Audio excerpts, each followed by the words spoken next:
This is an imposing array of horse knowledge. And if we added it all up, I mean, shoot, Terry, we'd be talking over 100 years worth of experience, easy peasy in this group with racing, or at least 75 years worth of you and I, you've got like 30. Well, I don't want to count how high I have. Tommy's right in there. So, and obviously Jason's been doing this and Joe's been doing this. They're just younger fellows. Anyway, we're waiting for everybody to get on the call. It takes a few minutes. I'm seeing the numbers rise right now, and then we'll get going in an official fashion. While we wait, might as well be efficient as possible. This is the crew that'll be speaking to you this afternoon. The one guy that will not be a part of this, but he will be in many respects, is our good friend David Ingordo. David had something come up with his daughter. Everything's fine. She's fine. He's fine. But he had something that came up that he had to attend to, probably a graduation type of event, I'm guessing. So we interviewed him earlier this morning, and we will have his responses on all these horses, which I know people like to have as we delve into the three horses we bought. So with numbers climbing, but we're a minute into this thing, I'm going to give it about 30 more seconds, and then we are going to kick off. Hey, Jeff, while we're waiting, you talked about the decades of experience, which, we all know that. I think a good number of us either have turned 60 or are ready to turn 60. But it just struck me, the other beautiful thing about that is we're still learning every day. It's crazy when you think about, you read the TDN and you see a story about what's his name. They've got some great writers at the TDN, and that's really exciting. The thoroughbred business overall, when you think about the print as well as the podcasts and the TV, it literally is 100x better than it was 20 years ago. But I just bring that point up. It's really cool to know we are all still learning every single day. It's humbling, but it's also exciting at the same breath. And that's an excellent way to kick things off. We're here to teach, to learn from each other as we talk about the three outstanding prospects that we just picked up at the Fasig-Tipton Mid-Atlantic sale that takes place just north of Baltimore in Timonium, Maryland, off of York Road. Right across the street from Michael's, where everybody gets crab cakes and everybody comes away happy. We're ready to kick this off. We have our panel of esteemed experts that are going to be helping us out when we talk about the three horses, two colts and one filly that we purchased just several days ago within this past week. And we'll talk about their future and get David Ingordo, who we interviewed earlier in the day, to chime in on each one of them. So without any further ado, thank you to all the partners that joined us here right before a holiday weekend. It's a nice, robust group. We do have some action on tap, including some stakes action with Atomic Blonde and Happy Am I at Churchill Downs. But now I guess the order of the hour is to talk about the Fasig-Tipton Mid-Atlantic sale of 2-year-olds in training. And Terry, we like to kind of set the stage before we talk individual by individual to really, get your take on what the market was like and how difficult, how hard it was to get three horses that were really all within the pricing model that we kind of had in our minds coming in. Yeah, Jeff. Well, I want to say welcome to everybody. I think we vetted like 25 horses at this sale. We've always liked this sale. I know we talk about the fact that they moved from synthetic at OBS to dirt up here. Now, it's a smaller racetrack, which obviously puts another variable into the buying algorithm. But I think more and more of the consigners, they like the fact that they can finally get these horses on dirt, especially the ones that don't do well on the synthetic. And I know we have one colt in particular who breezed at OBS at a sale and really did not breeze really well, but really breeze like a champ on the dirt. So it's a good time to buy these 2-year-olds. You think about it, you get 2 extra months when you're looking at those at March, and then you move forward 60 days in their lives. That's early in their lives overall. that's a bigger chunk. That's a bigger percentage. And you'll see some horses that you remember at March and April, especially at March, that you didn't really love the way they looked, the way they carry themselves. They didn't have the confidence and they just look stressed. And they come here, and that 60 days, all of a sudden, right, they've got the sparkle in their eye, and they're traveling better on the dirt, and everything's starting to come together. So I think, we certainly are looking for those kind of horses, and I think we have three to offer to our partners, that are real standouts without having to have paid a lot of money, in this market. I think everybody saw that there were quite a few buyers from the Middle East, and they spent heavily. I would say, we are just as happy with this group of three really, really beautiful 2 year olds as any of those that are going back to the Midwest or the Middle East or anywhere else over in Europe. So we're in a great spot, and we're ready to rock and roll with this trio of 2 year olds. All right, that's a great summary, Terry. And we'll start with hip number 187. I mean, that's a testament to the discipline that Terry and David were showing.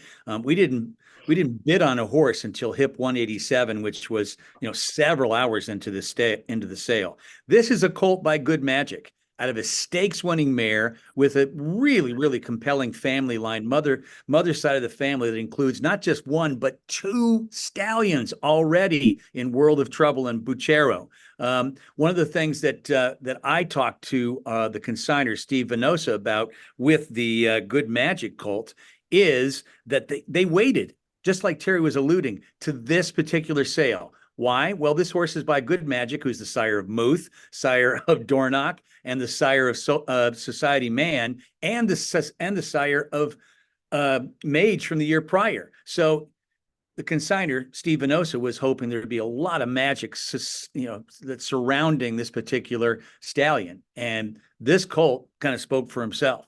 I talked to David and Gordo a little bit earlier about his impressions of the breeze, et cetera. So, David, this Good Magic colt is very flashy on the shank. I mean, he's got all that white. It's got sort of a chiseled look to him. He's pretty mature.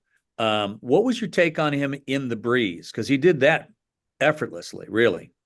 No, and as you guys know, broken record me, this all starts at the 2 year old sale with their performance on the track here that he had. And, as Good Magic is emerging as a sire, there are things we start looking for in what the good ones have, quote unquote, what their commonalities are. So this horse had a big stride, was a nice mover. I didn't think he was overdone. I believe he breezed on the first day of the sale, which was the most challenging day of the whole breeze show. He had a big So 10-1 is probably faster than 10-1 would normally. I mean, that's plenty fast, but yeah, if we're right in that he breezed on the first day the track was pretty dead, quite frankly. So at 10-1 was an excellent work. Then when I went to see him back on the shank, he kind of has that Dornoch look, who I thought was a very good horse. Maybe a little underrated this year. I'll be curious to see him in a Belmont, but I really like that horse. And the Good Magics I'm seeing tend to favor this colt's appearance. A little more smart strikey actually than some curling for me. So I after the breeze, which was good, the physical really intrigued me. And I think he was kind of a value play at the price for as much pedigree as we're getting, sire power as we're getting out of this colt. pretty impressive that you've got two stallions. Now, granted, I mean, they're both regional stallions with World of Trouble and Butchero, or actually Butchero is more of a regional stallion. But can you comment on like that type of page and maybe on the cross, the sort of smart strike to the Silver Deputy, valid expectations? I asked those kind of obscure questions of you because I know you kind of have an idea about them. No, well, down the line, I mean, JBK isn't on any list of the top broodmare sires of all time. We'll be honest about that. But he was a very fast horse. Silver Deputy and his sire, deputy minister, excellent broodmare sires. Valid Expectations, Valid Appeal is a speed stallion. So what I love, and those of you who hear me all the time talking about what I look for in a pedigree, you've got stamina on the top side with Good Magic himself, Curlin, Smart Strike. And I like the speed to come from the female side where possible. And this colt looks like the right blend. He had enough speed to go 10-1, but he galloped out well. And then when you see him on a shank, he's got some stretch and scope to him. So I'm expecting this horse to be a more two-turn dirt type with the pedigree. Anytime I see Valid Expectations goes to Valid Appeal, it's one of my favorite sources of speed in any pedigree that I see, even if it's in the fourth dam. Mount Livermore brings some speed in. It's a blushing groom line. General Meeting is the Seattle Slew. All those have had success with the Curlin line. So there's just a lot of pedigree interest for me. On top of, there are two horses that, while they are regional stallions, World of Trouble stands in Kentucky. He's, just 2-year-olds this year, I believe. And Buchero's doing okay. Moved from the Florida market to New York market. So those are things that can't hurt us if the horse gets to the promised land. And you say oftentimes, because I'm becoming like sort of like a disciple of the David Ingordo speak. These horses underneath the dam line here, they've run in real races. Yes. Those are real race horses. This isn't some phony baloney pedigree, correct? That's right. I mean, World of Trouble ran in the Breeders' Cup at one point, won to Carter. That's on the dirt. The dual threat horse won to Jaipur on the turf. He was in the Breeders' Cup there, I see on the pedigree. He was a real horse. Buchero ran at Keeneland, was a real horse. Those things all show me there's quality in there. And I think Good Magic's a stallion improves his mares. So you have this quality that isn't even hidden in the family and the depth of it, but you're adding back on top. One of my personal favorite up and coming stallions is Good Magic. Hey, Jeff. Yeah. I can jump in. Obviously, we worked together at the sale, and so David had his full component of the team at every one of the Breeze shows. There were 3 Breeze show days leading up to the Preakness. So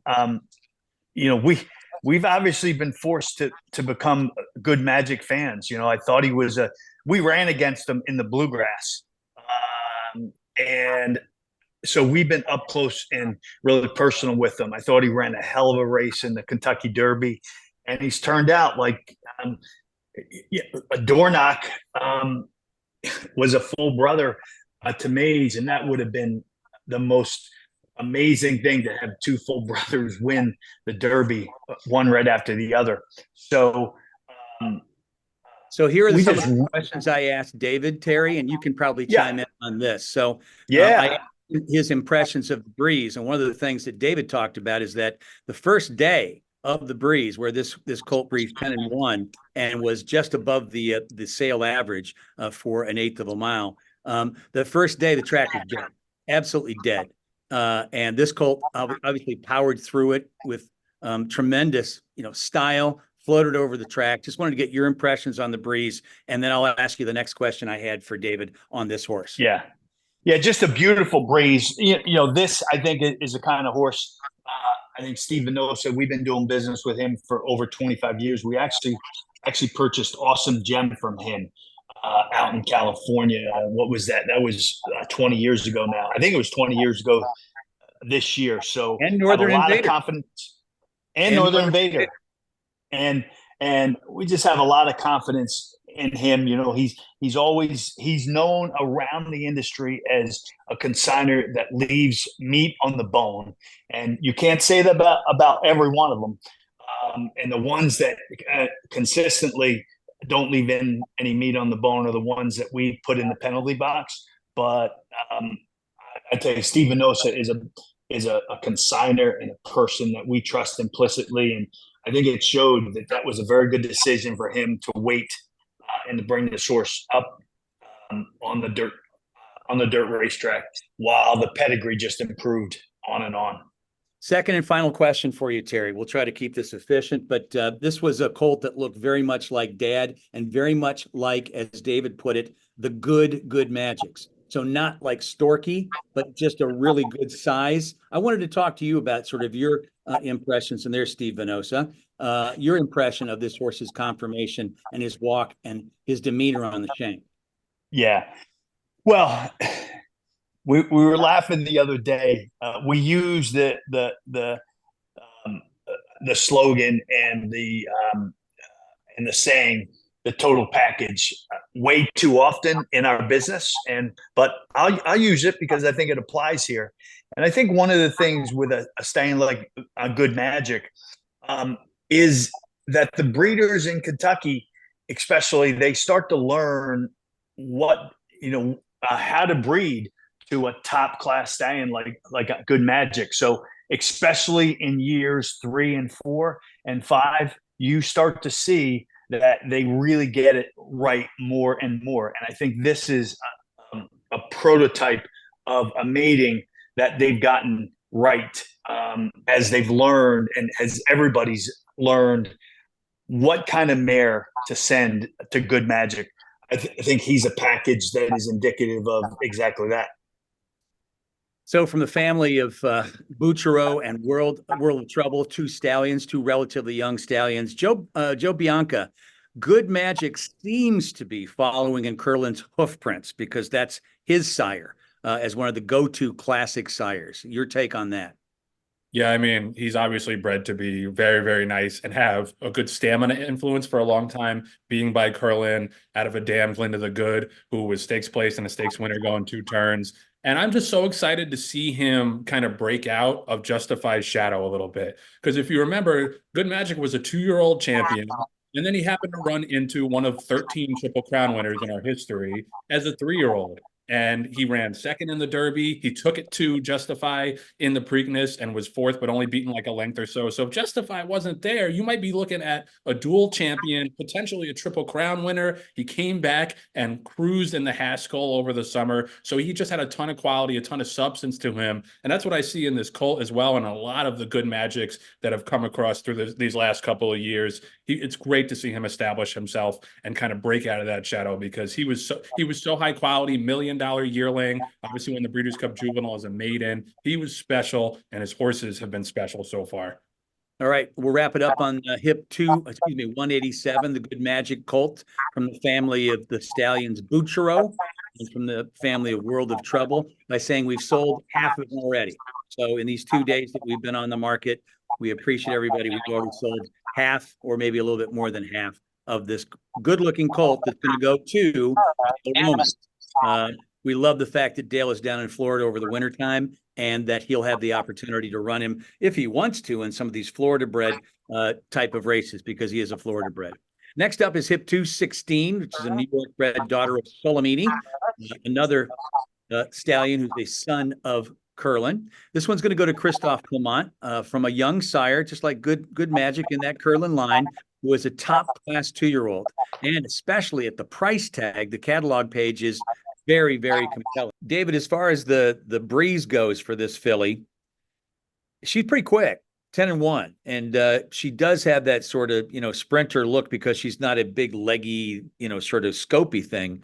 But Solomini's gone 2 turns, goes back to Curlin. I'm just curious what your impression of what she did on the racetrack meant to her potential future, because she's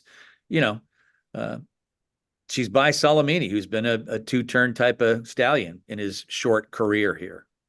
So this one, again, being a mirror of my earlier comments, her work drew me to her on the ease that she went 10-1. Then back at the barn, she, again, when I look at these pedigrees, she favors more her, what would it be, great grandsire Smart Strike and a little bit the Stormcat from Solomini. And it was a better version. Solomini he was a $280,000 or $300,000 Curlin At the same time, the last horse, Good Magic, sold for $1 million. I think they might even been in the same barn when they sold, and he had a little longer pass, some confirmation things that didn't stop him from running. But this filly is a more smart strike, excellent individual. She's an April foal. Her future's in front of us. My notes were on her were racy. So, she's a medium-sized filly that's going to grow. But I would, not to correct you, but I do think she had a lot of scope to her body. She stood over enough ground. Looks dirt for sure. Speed and stamina to work on the second day was a little bit better. We took a break. The first day was a very deep track. They took a day off. They worked it. So the times were a little bit quicker on the second actual day of the Breeze Show. But this filly still ranked really highly for me. And then this is a good, deep family. All these graded stakes horses up and down the page. The mare is by Americane. It was a decent racehorse. It's a stamina source. So in this instance, we have speed from the sire and stamina from the dam. Not a lot to dislike about this horse at the price point and being New York bred. Is there anything really to glean from the fact that you've got quality on the turf and dirt side under the second and third dams? You got horses like Point Ashley that won the Del Mar Debutante as a 2-year-old. You've got, Raw Gold, and then you've got some English Channel influence, and then you got a test winner. It's kind of varied. So what does that speak to you as somebody who evaluates these horses and tries to see the future? This is all quality in the page, high level horses. They're when you look at this, when you look at the pedigree page, when this horse is coming down a stretch and he needs to call back on the genetic reserves of his relatives, I want there to be somebody to answer. And when you look at this page, there's plenty of relatives that said, yes, go on, girl, and keep going, And so when she calls back on her family, she has some to answer. And I like that. So it's in her genes. There's some brilliance in there. There's high quality racing. And listen, we get the New York bred part of it that she should be competitive at. And for me, she's a New York bred in region only. I'm hoping she could step out into open company with her looks and all the things we just talked about. So I'm going to bring back Terry, and we'll talk a little bit about this filly. She breezed 10-1 and had a stride length that was nearly a foot above average. And she's not a colossally tall filly, but just very well put together athletically. Yes, I think that's well put. It's not easy to get the buyers, especially the 2-year-olds sales, to get their attention. So Salamini caught our attention in 2023 when he had a $700,000 colt that was purchased and was sent to the West Coast, and is kind of like right there. He's right on the cusp. I wouldn't be surprised if he takes a step forward, and he's a horse that we hear about all summer and fall. But I know he stands up at the McMahon Stallions Center, and he's right near Saratoga. And it's ironic because he has a big ad right outside of OBS for Solomini. So I'm sure that those Florida breeders, they don't look at that too kindly. But Joe McMahon has done a really good job, and with a limited stock and well-bred, I think stallions that were just on the cusp of being Kentucky stallions. He's done a wonderful job, and I wouldn't be surprised if this stallion, if there were a couple of his progeny that break out, that I think Salamini could have a real shot to end up in Kentucky before too long. I think this is a daughter of that stallion who carries and who shows that she's got everything. And the New York bred, that program, while it's very solid, The great thing is that you run oftentimes against your friends, and you don't have to run against the Curlins and the Tappets and the other ones that you run against when you run at Keeneland and Churchill and Kentucky Downs. So I think there's a lot going for a beautiful filly like this, who showed she's got a boatload of talent. Let me talk a bit more about the physical on this filly. Like I said, medium size. She's a very smart filly. She was without the lip chain to keep her kind of like under wraps. She didn't need one when getting shown to all the buyers that were there. She tracks right to you. She's very correct in that respect, and she looks super fast looking.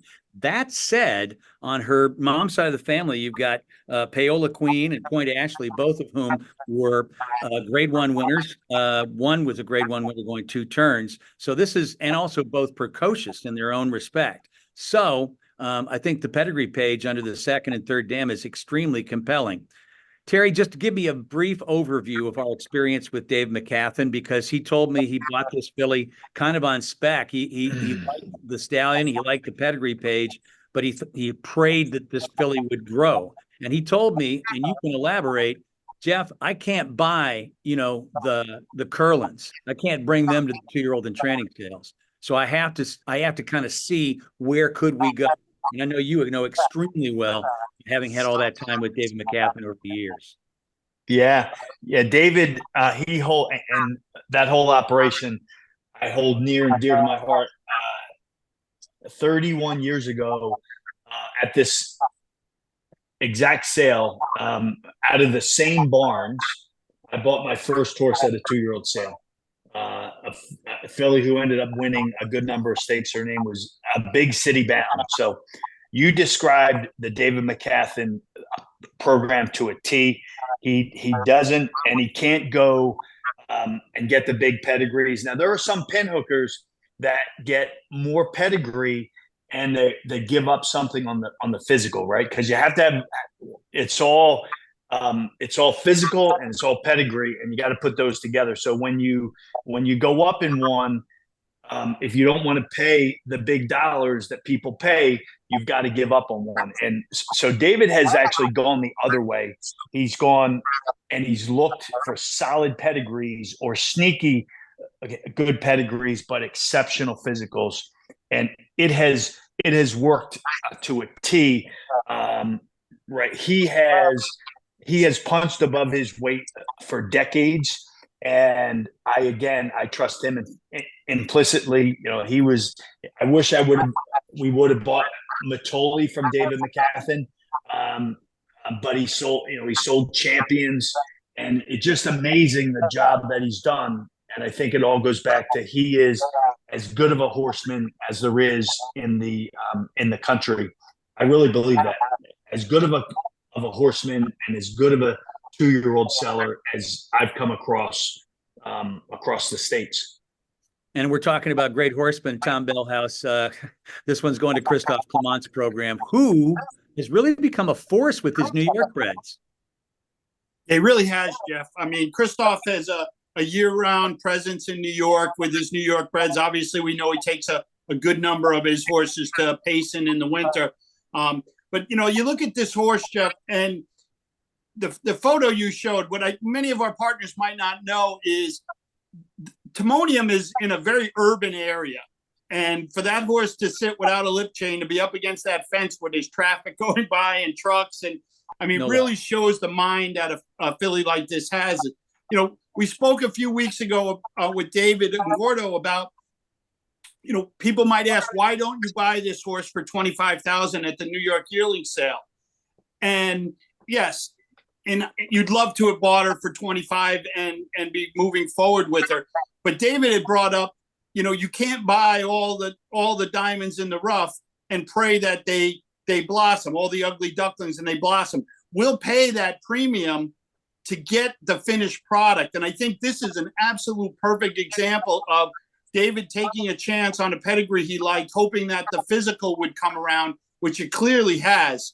I was talking to one of our longtime partners, Derek Zuckerman, today, and Derek's been around as long as I have with West Point.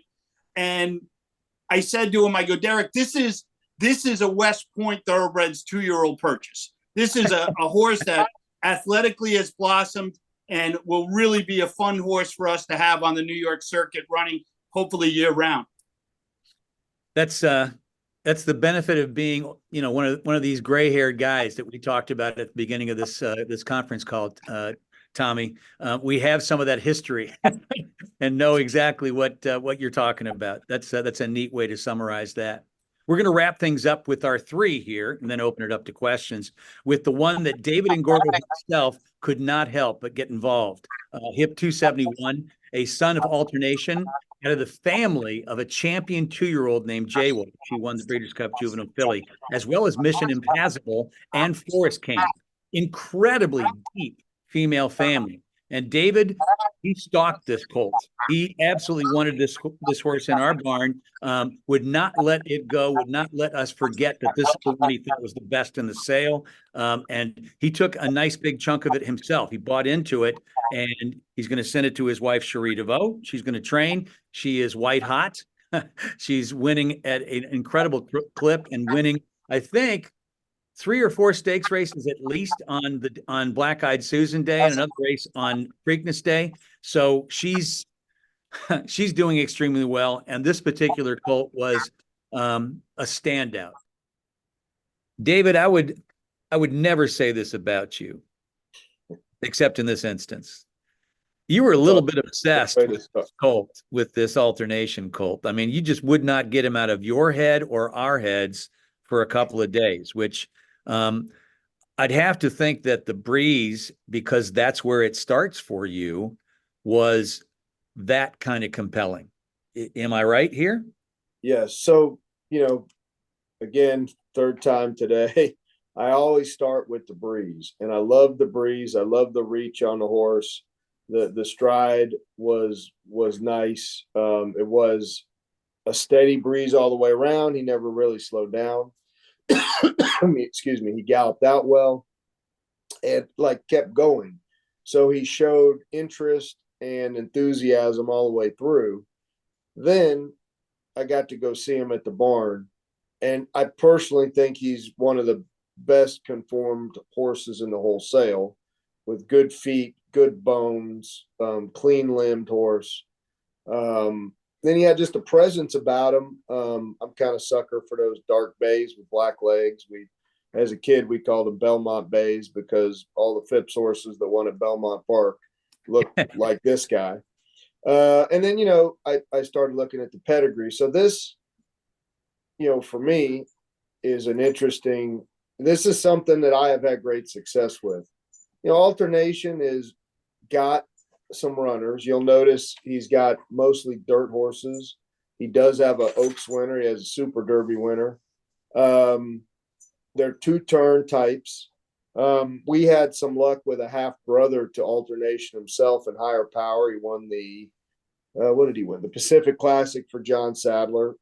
This horse reminds me a lot of his sire and the other horse we had. So there's some physicals in there that I really like. And then the pedigree, the mare was very sound. You know, 3 wins or 14 wins, 3-7. I like that. She's already has a stakes horse by Cross Traffic. She has a Liam's Map that's running a little bit. I like the cross. I was around Aptitude. He's a stamina influence. So with alternation, we have some speed. And then, you know, underneath there, you've got a Breeders' Cup Juvenile winner on the dirt. You've got a Parks Oaks winner on the dirt.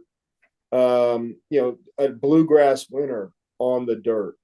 La Paz was trained by Brian Maybear, I'm pretty sure. Very, very, very fast horse. The dam of, you know, a multiple graded stakes winner on the dirt. Forest Camp, dirt, 2-year-old. This is a like sneaky good pedigree that I have had a ton of success with. The mare's had, you know, Liam's Map's a good sire. Cross Traffic's a useful sire. Alternation's a useful sire. But this guy, I don't know what those other ones look like, but he was a showstopper for me, and I'm very shallow. So if I have to look at a horse, I want it to be a good-looking, athletic one. And, you know, I'm taking a piece of him for Cherie and I. because I would have a lot of faith this horse can be, kind of a late summer 2-year-old into the fall, and then hopefully like be on the Derby trail for us, running 2 turns down at Fairgrounds or Oaklawn next year. I know this much about your dabbling in owning some of these horses. You're real careful. You don't spread it around like a shotgun. And the ones that you've owned with us, Northern Invader being one of them, Cagliostro being another one, are both serious racehorses. So I know you don't say this. Don't forget Hard Not to Love. Oh yeah, that's right. Sheesh. So that's what? That's a grade 1 and a couple of graded stakes horses. One who just sold to I think we can say this by now, to some folks for a lot of money. Yep. So, and I think he'll be a nice horse. I mean, all the horse we're talking about, and for me, they fit a profile. We are buying race horses. We're a racing partnership. So, I don't have any. This horse wins a Derby, he's going to be a stallion somewhere, but he's going to be a really fun racehorse. Northern Invaders by collected. I think he can win to Jefferson. He's a runner. Cagliostro, even though we've sold him for a kingly sum, so but he's going to be a really, he's going to be tough in the blame June 1st. These are runners, and that's what I'm looking for, because I enjoy the sport. And, is there residual value here? I think there can be, a la Cagliostro down the line.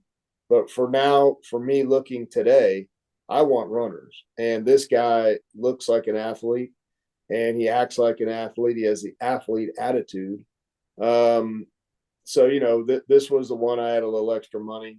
Thank you, Cagliostro. And I wanted to reinvest some, and this was the horse I chose to do it. Well, my question, I haven't asked David, but I probably will, is does he get a break on his day rate for his percentage of the horses that he owns? I would think so. But knowing I would hope so. how tough she is, maybe not. So here's what I wanted to know about Terry, because this particular colt, he breeds 10-1, and he's a big, stout, early. I think he was like a February. I'm sorry, he was an April foal. He's big and stout for sort of that mid-range in terms of when they're foaled. But still breezed 10-1 and was like a ballerina out there on the dirt. I know that Randy Miles, the consigner, prep breezed him down at March on the synthetic surface, and he didn't go nearly as well as he did on the dirt. So there's no doubt to me that this colt, from the way he breezed, is a 2-turn dirt colt, as best as you can predict. What are your thoughts there? Yeah, he just comes at you. He just grabs you. He's a horse that is a typical Maryland May type of horse. I talked about it in the introduction. He's had a couple more months, and that extra 60 days has just been incredibly beneficial to him. Great athlete. You can see him. A great minded horse. I was back a couple times, and he had never had a lip chain on. And, not to say that's a bad thing to have a lip chain on, but it's not easy, especially for the ones that are getting a lot of attention and are being brought out. And for a horse like this to bring the kind of money, we're going to start to look at the alternations, and we hadn't really paid a whole lot of attention. We knew he was a stallion, and but you can't help but to pay attention to him now, because it only takes one. It only takes one, and if they all look like this, or they all look even close to looking like this, we're going to be buying more alternations, because he is as beautiful and is as athletic of a dude as we've seen at these 2-year-olds. And we've bought some beautiful horses. We bought some very athletic horses. We've seen some that have sold for more than we wanted to pay. But here's a colt that certainly gives you that feeling that if we get somewhat lucky with them, we're going to have a good number of very, very good days. So here's some background nuggets on this particular colt. First of all, he's by alternation, and that's a stallion who is by distorted humor. So there's some good speed injection from the father's side of the family. But alternation is he's no secret. He's no sort of like in the shadows stallion from this respect. He was the sire of Serengeti Empress, who was the Kentucky Oaks winner from 2000, I believe, and 18. And he's also the sire of Alter Moon, who's a stakes winner, the sire of Avantika, who's also a stakes winner. These three horses, and then if you go through the page, if you go to the True Nicks page and you look through all those really top horses that alternation is sired, all of them, top to bottom seemingly, are from that AP line on their mom's side of the family. And this colt from the AP line, AP Indy line on the mom's side of the family. It's a nick that works, and it works at a grade 1 level. That's pretty compelling. Let me go to Jason Blewett here, who's a pedigree expert, pedigree buff in his own right, to get a bit more a glean on that female side of the family with this colt. Well, I'll tell you, Jeff, and you're too kind, by the way. I love this horse's sales breeze. I had texted a few partners even before we officially bought this guy. And I was like, if we're coming home with the alternation, I mean, my jaw was on the ground just watching him just glide and float over the track. And then it gets even better because you match him as an individual to what's on his pedigree page. And I mean, forgetting about anything else, this strikes me as the kind of mare, this aptitude mare, and this female family. Doesn't matter who they're bred to. This is the kind of female foundation that whoever she's bred to moves that stallion up. And I think in general, you really get the best of everything, the best of both worlds, because I look at this horse and I go, all right, he's got Tapit Trice, Danza Trice in the pedigree. Of course, Tapit Trice nearly won the Belmont Stakes a year ago and the Travers Stakes for Todd Pletcher. So you've got classic two-turn dirt quality in there and sort of long-term, long game, that long game approach. But then you've got a sister who, of course, was a Breeders' Cup Juvenile Fillies winner and 2-year-old filly champion. So you've got that speedy precocity. It's a really nice blend of both. And it even gets better. I mean, moving back into the third dam, super nice multiple graded stakes winner for Todd Pletcher named Mission Impassable, who's a sire in New York. He's in there.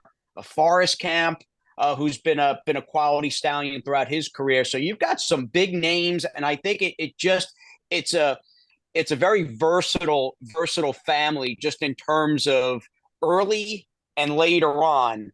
And I do think just the way Cherie trains, and we get to watch her work close up and personal. And I've been a big Cherie fan for a long time. And I think of just what she's done with Vava, for instance, who is the best older filly in training right now and a grade 1 winner after that win on Derby Day. I think Cherie's patient, I develop a horse over a long period of time. I think that's going to be a perfect fit to this horse's pedigree, and certainly this horse as an individual. Thank you, Jason. And just to give people an idea of how quickly he's moved towards the sold out sign, we have, I believe, 40% left of him, 60% left of the Salamini, and half sold on the Good Magic just in 2 days or so of selling. So thank you to all the partners that have been doing their homework and have been jumping in on these respective horses. Let me talk a bit about the short-term plans for these three horses. We've got the Good Magic, who is been sent down. They're actually in 3 different spots. Been sent down to Florida. We're going to take a little bit of an ankle flake out of him. I expect to see him in Dale Roman's barn sometime latter part of the summer for a fall campaign. The Alternation Colt has gone up to Kentucky to Maya Comet Farm for what David and Gordo terms a couple of weeks just to let him chill out after the sale environment. And then when he's ready, he'll go right over to Cherie DeVoe's barn. And I believe, I want to make sure I'm correct on this, the Salamini filly, I think, has gone up to Fair Hill, or did she ship all the way up to New York? Can somebody help me out there? Because she's going to be, I think, relatively early in Christophe Clement's barn before it's all said and done. Anybody know the? She's not in Saratoga yet, Jeff. Okay, so she's at Fair Hill, and she'll move up in good order as you know, as the barns start opening up and as everybody kind of transitions back and forth with the Belmont Stakes being a part of the mix at Saratoga this year, which I think will change a bit of the way that the logistics work for these young horses coming up. Final thoughts from you, Terry, before we open it up to questions. Yep, I'm with you, Jeff. So I think a great way to finish out our 2-year-old season. I think from left to right, from top to bottom, we were very, very happy with the horses that we put into the stable. And I said it at the beginning, every year we learn a little bit more and a little bit more. It's not an easy market. There's a lot of competition. There are a lot of trapdoors that you have to stay away from, but I think we do a better job. And I love the fact that we're able to have the kind of confidence level that we have in every single one of these horses to present to our great partners. Thanks, Terry. And we'll open it up to questions. You can chat us. You can Q&A us, and you can also raise your hand, etc., or pipe in audibly if you are so brave. The first question comes from Paul Wexler. Does the Solomini filly have any turf breeding? Yeah. I mean, on my side, I saw her almost in the beginning as one of those 5/8 of a mile turf races up at Saratoga for 2-year-olds for New York breds sometime in August. That's kind of my my Ouija board in terms of what she might be able to bring to the table. Joe Bianca, you were talking about pedigrees a little bit earlier. Talk to me about the Solomini filly. You got any turf breeding there for Paul? Yeah, let's if we can pull it up. I don't know if Jeff's still doing the slideshow, but I'll pull her up on my own. You know, one of the things I like about her, she's got a diverse pedigree. You know, Solomini being by Curlin can do a little bit of everything. Turf, dirt, you got to think she's going to be a router. But look at the second dam, Rahi.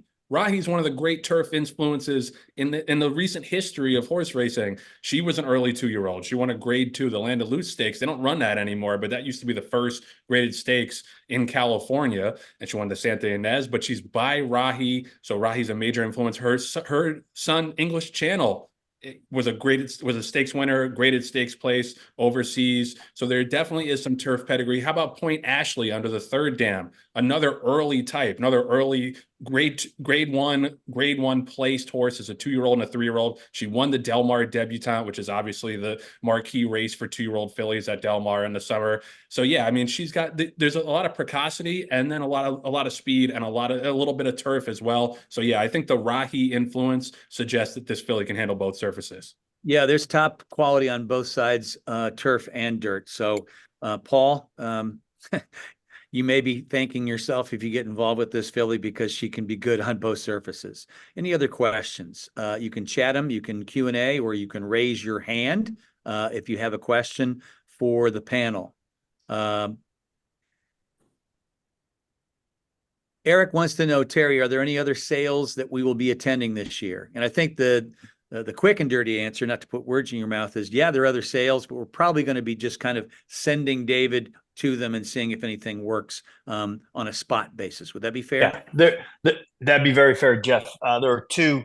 There's a June sale at OBS, and there's a June sale at Fasig-Tipton back in Maryland. So our intent is to wrap these up. They won't last long.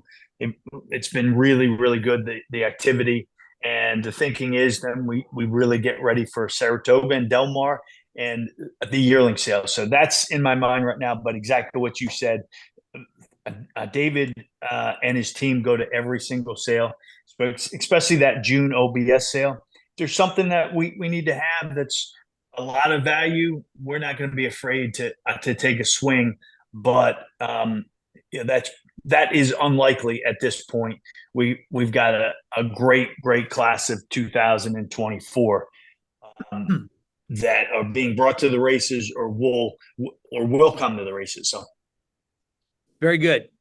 Just to wrap things up on what's available, the Good Magic, there's a little less than 50% left. The Solomini, there's about 60% left on her, and she's priced right. And the alternation has moved quickest of all of these. I think the influence of David and Gordo saying, I want a bunch of it for myself, has certainly proved to be popular with some of the partners.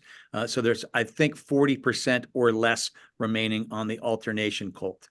And with that, with thanks to the panel, thanks to you all, the partners who are attending, we got close to 40 folks that are on the call today. This will be recorded. This will also be replayed on Chatter and sent out in email form. And if you're wanting to hear from David and Gordo, we did do the interviews. We had a tough time, I guess, through putting it through two filters here, a Zoom call and the interview. We're going to put those up on Chatter and put them up on the email for people to hear from David specifically on these horses. So with that, I say have a great holiday weekend. Best of luck to Atomic Blonde and to Happy Am I and to all the other runners we have this weekend. And we will see everybody at the races.